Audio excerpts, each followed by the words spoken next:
అయ్యా సిద్ధార్థ రెడ్డి, నువ్వు రూ. 1 చేయమంటే రూ. 10కి చేస్తావు. ఆ ఓవర్ యాక్షన్ కాస్త తగ్గించుకో. మొన్న ఏదో ఎకిలి మాటలు మాట్లాడావు. నీ నోటికొచ్చింది మాట్లాడావు. అందుకని భరత్ గారు నిన్ను జోకర్, స్టాండప్ కమెడియన్ అన్నారు. అవును, నువ్వు జోకర్‌లా మాట్లాడుతా ఉంటావు. ఒక స్టాండప్ కమెడియన్‌లా మాట్లాడుతా ఉంటే నిన్ను స్టాండప్ కమెడియన్, జోకర్ అనకుండా నిన్ను ఇంకేదైనా పేరుతో పిలుస్తారా? నువ్వు రౌడీవి, గుండావి అని నన్ను అంటా ఉన్నారు అన్నావు. నువ్వే కదా చెప్పావు నేను జైలుకెళ్ళినా అని చెప్పి. ఎందుకు జైలుకెళ్ళినావు? ఎవరినో హత్య, ఈ క్రిమినల్ కేసుల మీద వెళ్ళామని చెప్పి చాలామంది అంటా ఉంటారు. నీతో ఉండేవాళ్ళు కూడా వీధి రౌడీలతో, గంజాయి బ్యాచ్‌తో నువ్వు తిరుగుతూ ఉంటావు. అందుకని నిన్నన్నారు. దాంట్లో అన్ని పాత్రలు నేను ఒక్కడినే భరిస్తానా? చేసినోడివి నీకే తెలియాలా? నువ్వే అంటావు కదా ప్రతిసారి ఇట్టని. మళ్ళీ నువ్వు శబరి గారి గురించి మాట్లాడుతూ ఎట్లా పడితే అట్లా మాట్లాడుతా ఉన్నావు. ఒకటి గుర్తుపెట్టుకో, బైరెడ్డి అనే బ్రాండ్ లేకపోతే నువ్వు ఎవడివి? బైరెడ్డి రాజశేఖర్ రెడ్డి గారు నిన్ను తీసుకొని వచ్చి రాజకీయ వారసులు అని చెప్పి నేను ఏదో ఇస్తే నువ్వు తిక్క చేష్టాలు చేసి ఆ క్రెడిబిలిటీ పోగొట్టుకునేది నువ్వు కాదా? ఈరోజు శబరి గారు ఒక పార్లమెంట్ మెంబర్గా ఈరోజు పార్లమెంట్లో మన రాష్ట్రం గలం వినిపిస్తూ ఉన్నారు. నువ్వు ఏ రోజన్నా శబరి గారిలాగా పనికొచ్చే ఒక్క మాటన్నా మాట్లాడావని నీ జీవితంలో మాట్లాడుంటావా? పనికి మాలిన మాటలు ఏమన్నంటే సినిమా డైలాగులు, స్టాండప్ కమెడియన్ డైలాగులు. ఆ డైలాగులు కాకుండా పనికొచ్చేది ఒకటన్నా మాట. పాలసీలు నీకు తెలుసా? నువ్వే అంటావు మాకు పాలసీలు ఇవన్నీ తెలియవు అని చెప్పి.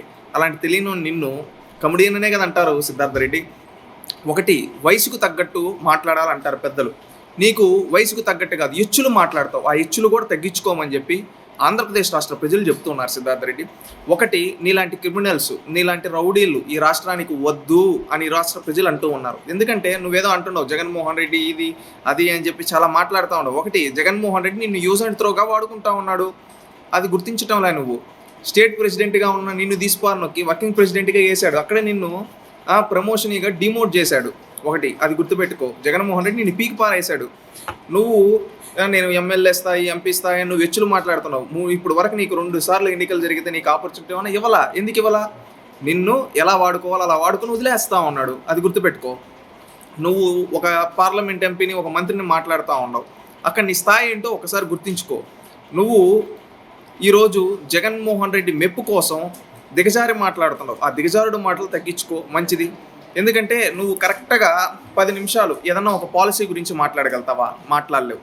నువ్వు ఏదన్నా ఒక ప్రాజెక్టు గురించి ఒక 10 నిమిషాలు మాట్లాడగలుగుతావా? మాట్లాడలేవు. నువ్వేం మాట్లాడతావంటే ఏదో సినిమాలో డైలాగులు ఒక 2-3, ఒక స్టాండప్ కమెడియన్ డైలాగులు తప్పితే నువ్వు ఏదన్నా ఒక పనికొచ్చే ఒక పాలసీ గురించి అన్నా 10 నిమిషాలు మాట్లాడగలుగుతావా? మాట్లాడలేవు. అది నీ చరిత్ర.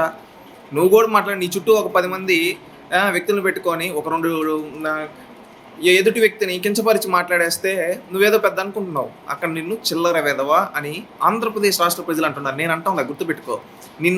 నీలాంటి స్థాయి తక్కువ వాళ్ళతో మాట్లాడాలంటే మాకే సిగ్గుగా ఉంది. ఎందుకంటే కనీసం నువ్వు బీటెక్ కూడా పాస్ కాదు.